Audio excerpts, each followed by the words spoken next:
Hello friends! Thank you so much for clicking on this video. I am so glad you're here because we're into a new reading vlog and I'm very excited for this one. We are going to try some Christian fantasy, okay? What am I doing? I don't really know. The only Christian fantasy that I have read, and I haven't even read this full series, and that is the Chronicles of Narnia. I've read The Magician's Nephew and The Lion, the Witch, and the Wardrobe, so maybe that would be an option. But I thought it would be fun to kind of take you along the journey of deciding what to read. I asked on my Instagram for people to give me suggestions on what Christian fantasy recommendations they might have. Thank you so much if you sent in any suggestions or had a conversation with me. There were a few people that I had conversations with over like messaging, which one of my friends said, are you looking for like a Christian fantasy or a Christian author? And I was like, oh, well, maybe both. I don't know. Either or. She said that Brandon Sanderson is a Christian, which I didn't realize that, but I just got this from my library. It's Tress of the Emerald Sea by Brandon Sanderson. I think this is like number 28 or something in his sci-fi something or other fantasy. I don't really know, but he wrote this for his wife though. And it's like a fairy tale. I don't know anything about it. I actually saw it in a bookstore, which I think you saw in my vlog, my last vlog. I didn't buy the book that day, but then I saw that my library had it, so I picked it up.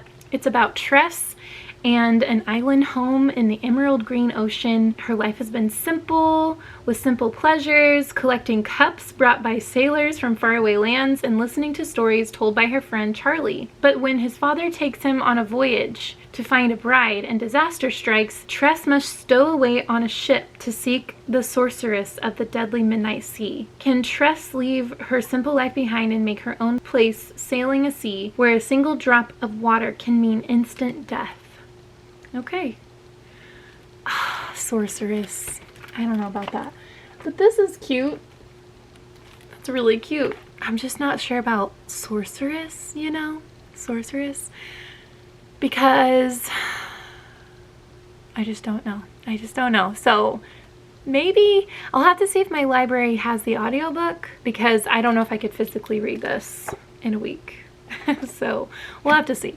That's an option. Okay, so now let's look at the suggestions that you guys had. Okay, The Valiant Hearts trilogy by Dina L. Sleeman. Okay. The once a baron's daughter, Lady Mary Ellison, is willing to go to any lengths to protect the orphaned children of her former village. Dubbed the Ghost of Farthingale Forest, her band of followers soon become enemies of the throne. When they hijack ill-gotten gold meant for the king, Timothy Gray longs to perform some feat so legendary that he will rise from obscurity and earn a title of his own. But when he comes face to face with the leader of the thieves, will he choose fame or love? Interesting. The Huntress of Thornbeck Forest. That sounds interesting. Let's look that one up. A medieval fairy tale. Okay, I like that. I like that. Okay, this one sounds like it's kind of like a Robin Hood sort of gender roles reversed, where there's a maiden who poaches to feed the poor, and then there's someone who's like tasked to get the poachers, but then they meet at a midsummer festival and share a connection during a dance. Neither has any idea that they are already adversaries. Interesting. I'm gonna mark this as want to read. The Circle trilogy by Ted Dekker. I don't know if I'm in the mood for a Ted Dekker. I don't think I've read any by him either. Wingfeather Saga. Okay, there's been a couple of people I think that did, yeah, Wingfeather Saga. Let me see. I'm not gonna lie to you, I'm not normally a middle grade girly, but I have been wanting to read these because I think my girls might end up really liking them someday, so it would be good to have read them, you know? Okay, it seems like this is the story of siblings, which I love. They're above the cliffs on the dark sea of darkness. Wow. And they have to survive the evil pursuit of the venomous fangs of Dang. Which is funny. I know that this is a beloved series, so it's definitely one to consider. I think I'm going to mark it as want to read. Mark of the Raven Let me look that one up. Okay, let's see. I like that font. Oh, this sounds really interesting. So it's a dreamwalker, a night watcher. Lady of Ravenwood, Lady Selene, has come into her family's power. But has she inherited a gift or a curse? She is the heir to the House of Ravenwood and the secret family gift of dreamwalking. As a dreamwalker, she can enter a person's dreams and manipulate their greatest fears or desires. Ooh, that's interesting. Soon after the gifting, however, Selene discovers that the Ravenwood women have been secretly using their gifts to gather information or to assassinate those responsible for the fall of the House of Ravenwood. Interesting. Okay. This looks actually really good. Okay, I'm going to mark this as want to read. Okay, Enclave Publishing is a small Christian publishing house with so many good books. So, thank you, Amy. Also, Amanda told me about that. So I'm really happy to know that that exists. Like, how cool is that? That there's a Christian publishing house that focuses on sci-fi and fantasy. I think that's so cool. The Wonderland Trials. So a couple of people said this. Solve the clues. Face your fears. Survive the trials. All Alice Liddell wants is to escape her normal life in Oxford and find the parents who abandoned her 10 years ago. But she gets more than she bargained for when her older sister Charlotte is arrested for having the infamous Wonder Gene, the key to unlocking the curious Wonderland reality.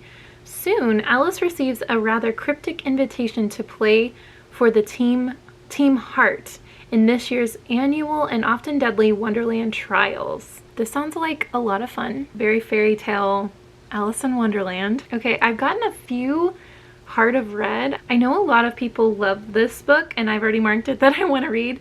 It has a 4.3 star rating. That's pretty good. All I know about this is like it's medieval fantasy about kingdoms and such. A girl on the run, a kingdom to save, Princess Gisela of Steinland was born without color, albino.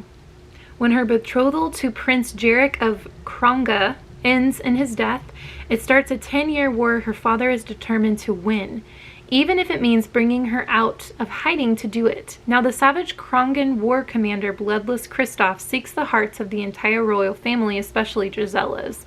Desperate, her father agrees to another alliance that involves her marrying an old brute of a king, an old brute. I don't want to read anymore because I feel like sometimes these synopses give TMI, you know? Okay, so that's a top contender just because there's a lot of people that have suggested it, and Caitlin like screamed it at me. Not screamed, but she put it in all caps.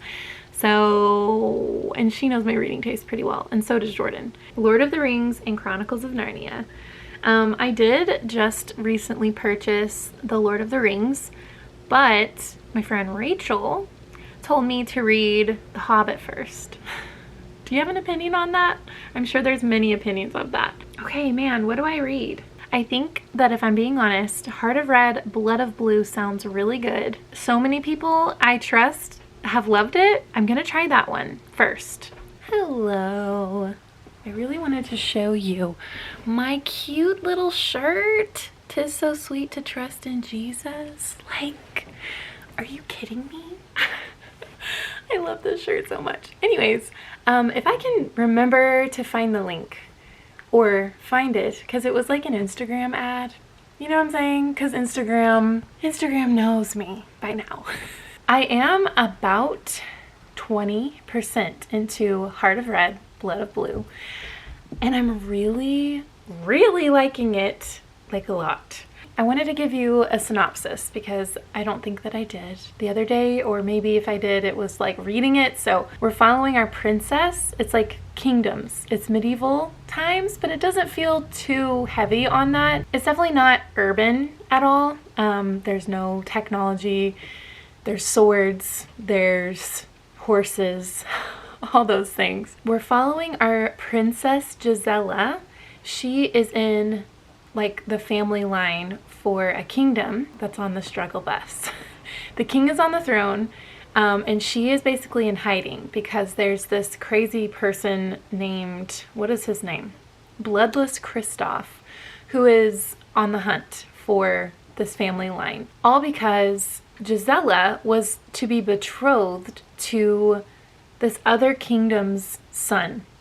But once they saw Gisela, they almost killed her. But instead, her dad, which is the king, killed that king and the boy, basically, that was supposed to be betrothed to Gisela. And now the queen of that kingdom is like on the hunt for Gisela, for the king. Basically, that started a whole war. And so Gisela's been in hiding because the king is like, I gotta protect my bloodline. So I'm 20% in, and I feel like anything up to this point is not spoilery. So I do think that the synopsis kind of gives away, because like something that the synopsis says hasn't even happened yet. So the king actually summons Gisela back to the kingdom, and she's like, what's going on? Why are you summoning me back? And he's like, guess what? You are going to be betrothed to an old man, basically, to form an alliance between kingdoms. And he's like very brutish, very gross, and very, very just not the best. And so some things happen when they meet that she's like, oh my gosh, I don't know if I can do this.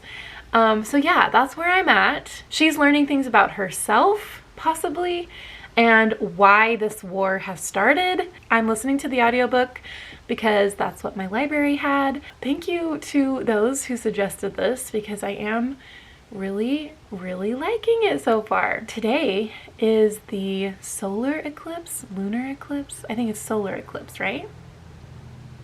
Science. I'm excited because we're gonna go to my mom's house and watch that. We have special glasses. My girls have never seen anything like this because the last one was before both of them were born. So it'll be an interesting time. I always feel weird when there's an eclipse. I don't know if it has to do with like pressure or something, but I always feel weird when there's an eclipse. But it will be fun to see my girls experience this for the first time.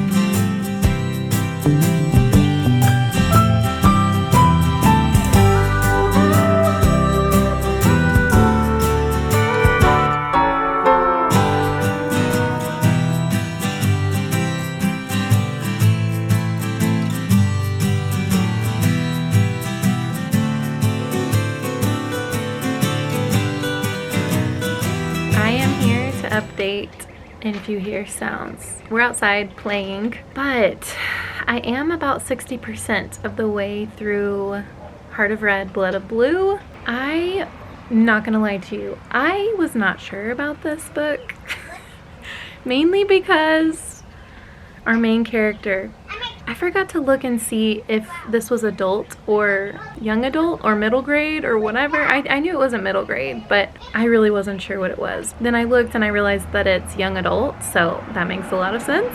Just with the,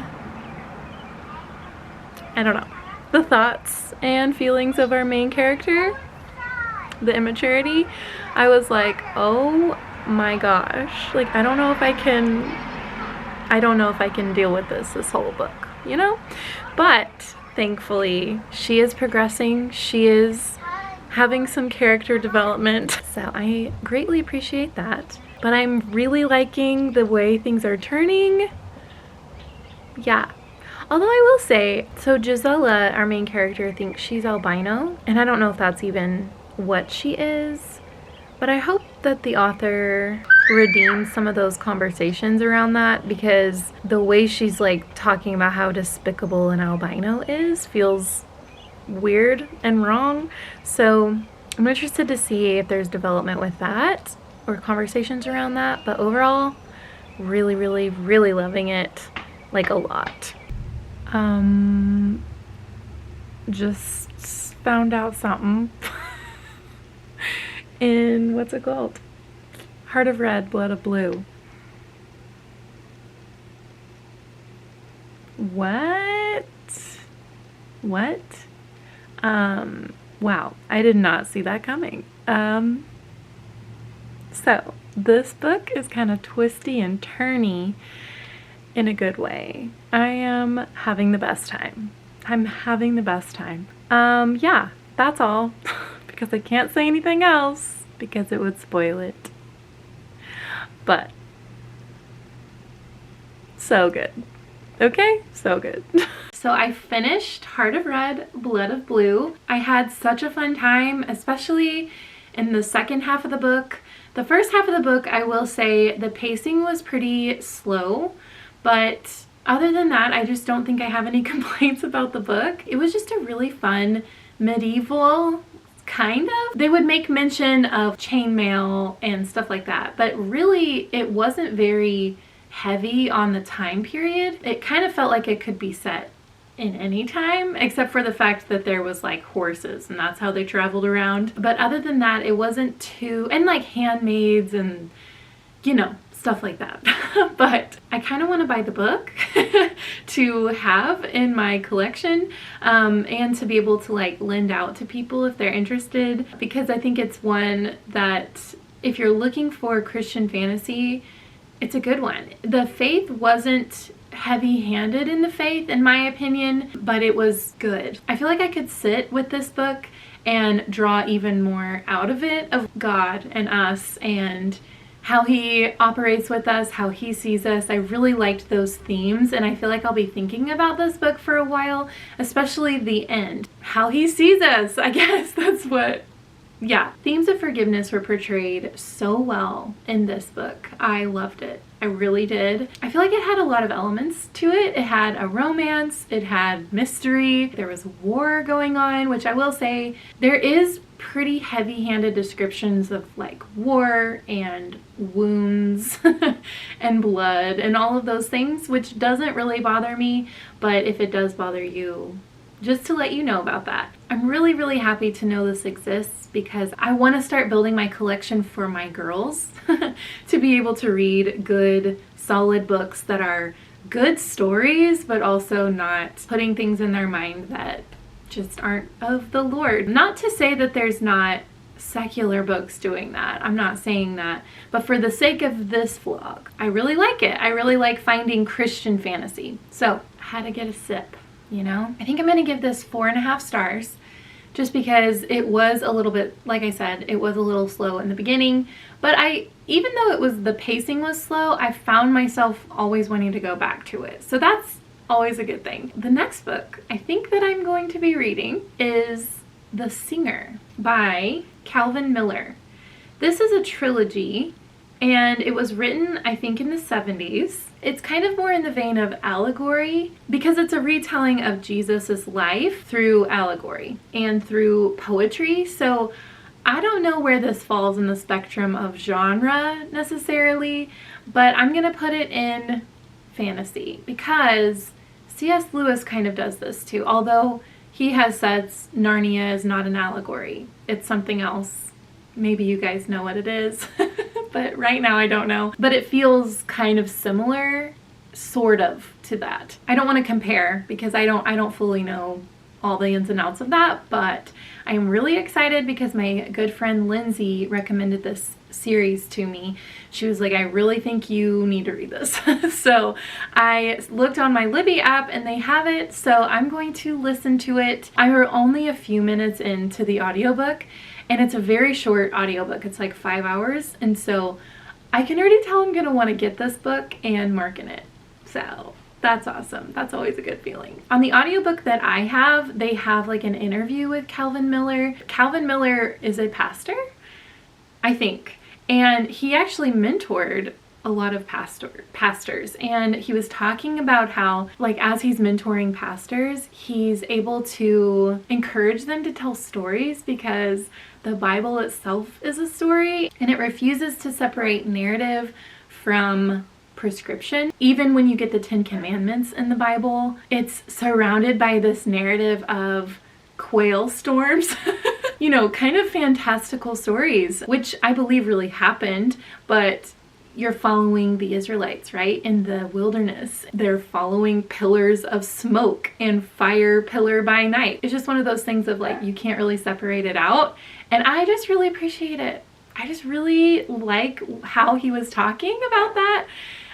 So I'm very excited to jump into this one and see what I think. I am so excited because I got some Happy Mail. I've been waiting on this to come in. I already know what it is, but you don't. So you're in for a little treat, okay? Recently, I got a new phone case. It's like a matcha green. I'm really in love with it, and I've been really wanting to get another pop socket for my phone. So let's open it together. Look how cute. Oh my gosh. Oh my gosh. Okay, first of all, this branding is so stinking cute. The pop socket. They are real pressed flowers. Okay, I'll link the Etsy shop that I got this from, but girl, this is so adorable. Oh my gosh, I'm so excited. Literally so excited. I always get not paranoid when I put things like this on my phones or on my Kindle, because I'm like, what if it's not in the right spot? Which I know you can take it off. Like I know that you can take it off. Let's see. Probably here. Yeah? Look at how cute this stinking flower. I can't handle this. So one thing about me is I love white daisies. They're my favorite in the whole wide world. White daisies. White daisies. Flowers. If you can't tell, I'm a flower girl. I'm a flower girly for life. This is so well made. Like the quality of it too. It's like really well made. Very impressed. The cool thing about this shop too is that they have other colors. You can pick like mainly white, or you can pick purples and pinks or rainbow or like whatever. So I'll definitely link their shop. Such a fun thing, such good quality. Who knew that a pop socket could make one so happy? When it has white daisies involved, it's a good thing. Wanted to give you a little bit, my get it together, Lauren. We had my daughter's birthday party today. It was so fun. It makes my heart sad and happy at the same time, to quote Casey Musgraves. Is there a word for the way that I'm feeling tonight? Happy and sad at the same time. Thank you, Casey Musgraves. It is. It's like sad and happy because she's growing up, and it's sad, but it's also very happy because she's growing up.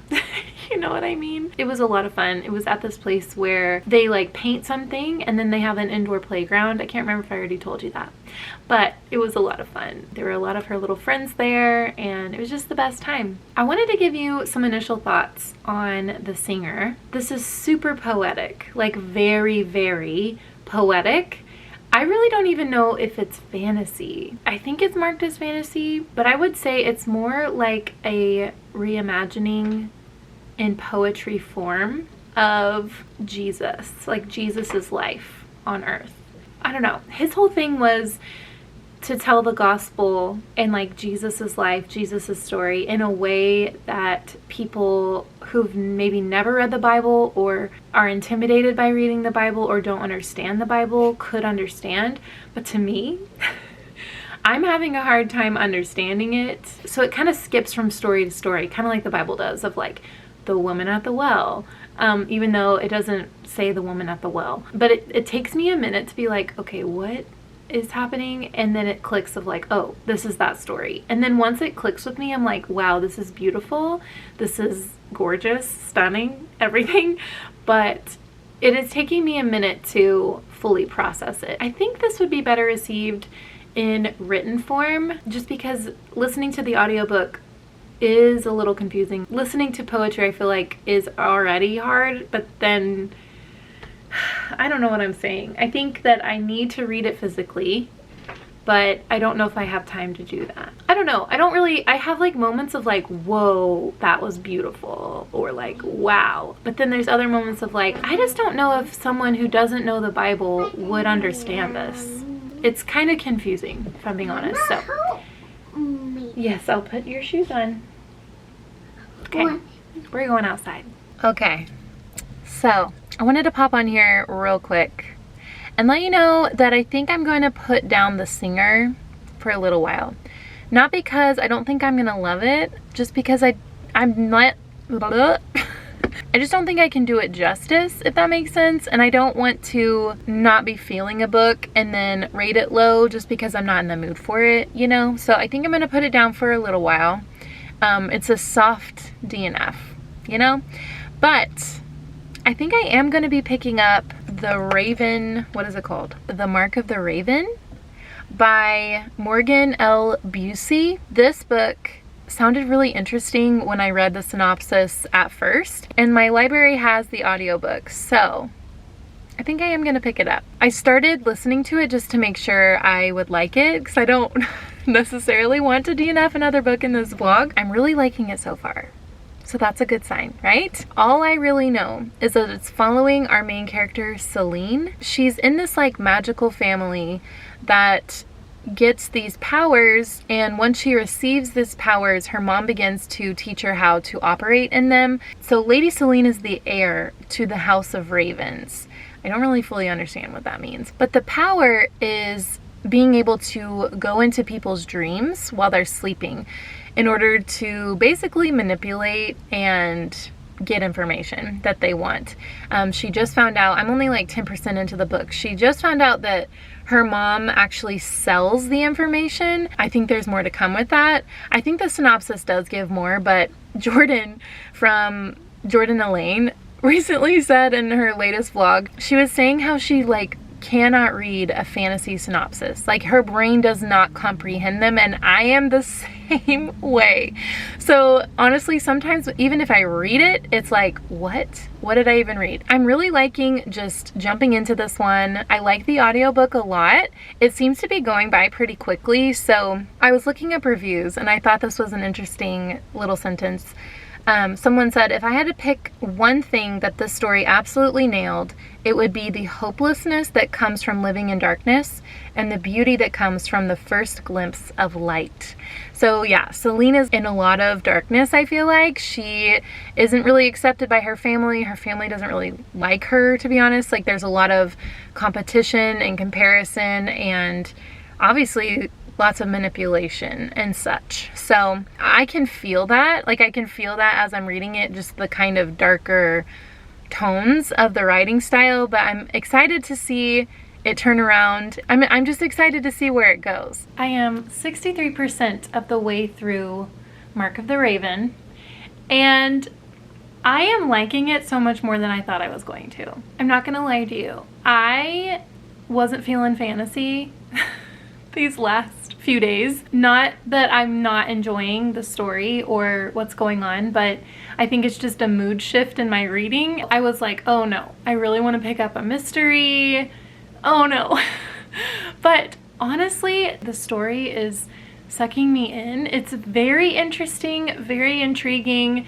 It's taking me by surprise, and I don't hate it, you know? It took me a while to like figure out what was going on. Really, Lady Celine is a dream walker.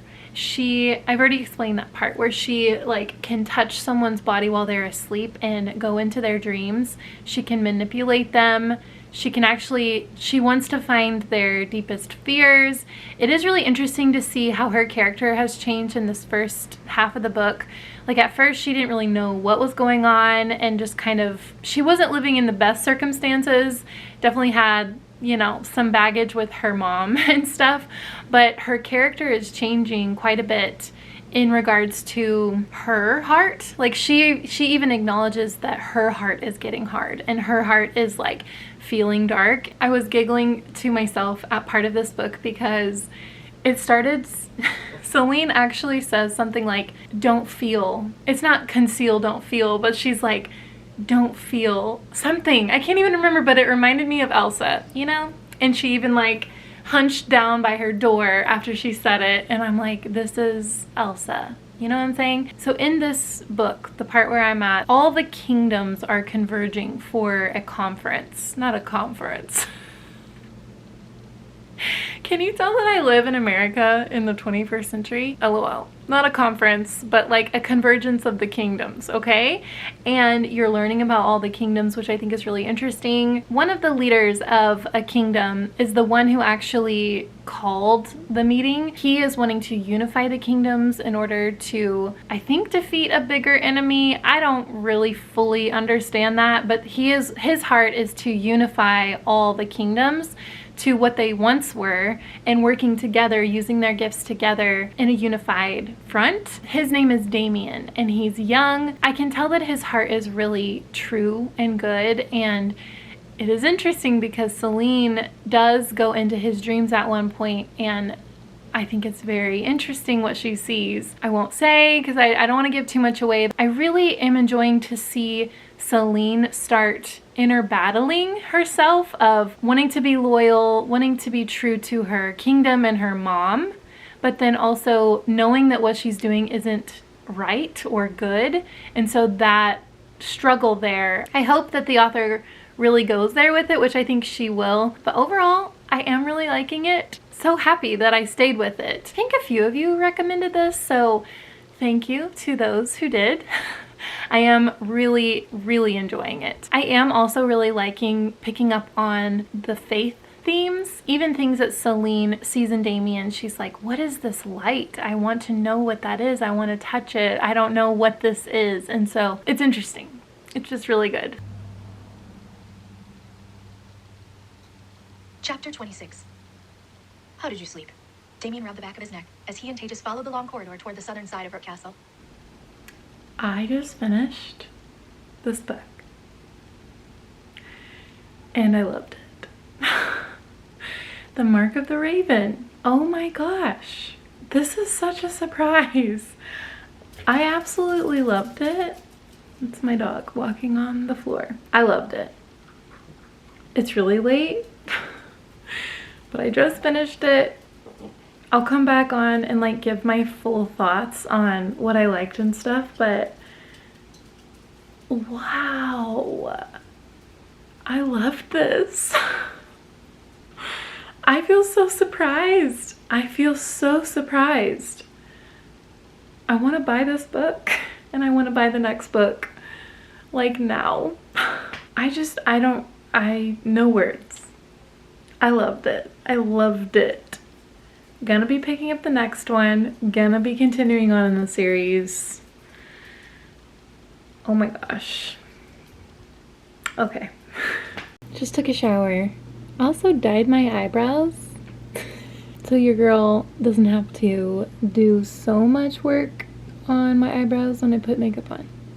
But in the meantime, it looks interesting. I just wanted to give like final thoughts. I really love this book. I think it's such a fun book. I'm so excited to continue on into it. There's a lot of parallels with Christianity and the world building and system that they have, the fantastical elements. For instance, like each house has a gift that they're given, or like most have gifts. I'm assuming that they all still have them because no one thought that the House of Raven still had gifts, but they did. And so I'm like, maybe all the houses still have them. I can see that the gifts kind of are like spiritual gifts. Like, I think that's a cool concept.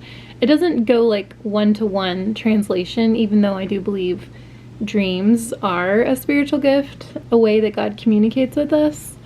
But I just think it's an interesting thought. I think that the concept of uniting, the body of Christ uniting, even though I don't think that all the houses are meant to represent believers, but it's interesting to think about these parallels and themes. So it had me a little worried at the beginning because I think that it opens up with Celine like praying to the Dark Lady, which in my mind is meant to represent like a demon. And then the light is meant to represent God. She comes to realize the truth about that, or like she is realizing it. I think that it will get more revealed to her as we go throughout the series. But man, Celine's family, you know, she's kind of cold, she's kind of cut off, and she's kind of just surviving, I think, because her family has never shown her love. They're basically only using her because she's super powerful. So when she comes to know Damien, she doesn't know what's going on or like how to really process it or what are they about. But she's very attracted to it. She's drawn to not just him, but what's inside of him. And I think that's just a really cool concept. I just love it if you think about it from a spiritual lens. And so, yeah, really appreciated that. A side character that I actually really love, and I hope that we get to see more of in the next book, is Celine's dad. Something that was really interesting is each house is bound to their house secrets. So even if you wanted to share a secret with another person outside of your house, you couldn't because it's like bound to the house, which I think is a cool concept. It was interesting to see Celine's dad trying to go around it, hint at things, and I just really like him a lot and hope that we get to see more of him. I will say I think this is probably a little more new adult or like older young adult. Definitely wouldn't be giving this to like a 12-year-old. Nothing majorly horrible happened that I remember.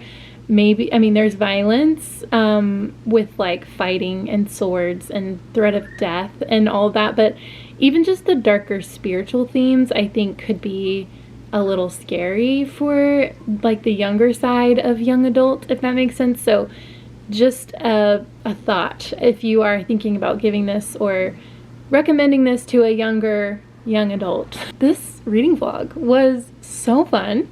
I had the best time and I hope you did too. I really loved Heart of Red, Blood of Blue. As I started to edit this vlog and hearing my thoughts, I was like, oh my gosh, this book is so good. And so one thing I will say is there is a lot of misogyny in that book, but it's there to serve a purpose. It's not like the author has misogynistic beliefs. It's there for a reason and for a purpose, but just in case like you can't read books with that in it, I would just let you know about that. Also, I never circled back to the albino conversation. Gisela believes that she is albino and it's like looked really down upon in her kingdom, and she just like thinks she's unlovable. She just thinks she's dirt, basically. No one's gonna love her, all these things, and that was really bothering me, just how much that was being talked about. This might be a little nitpicky, but I really wish that the author didn't choose like a condition that actually exists.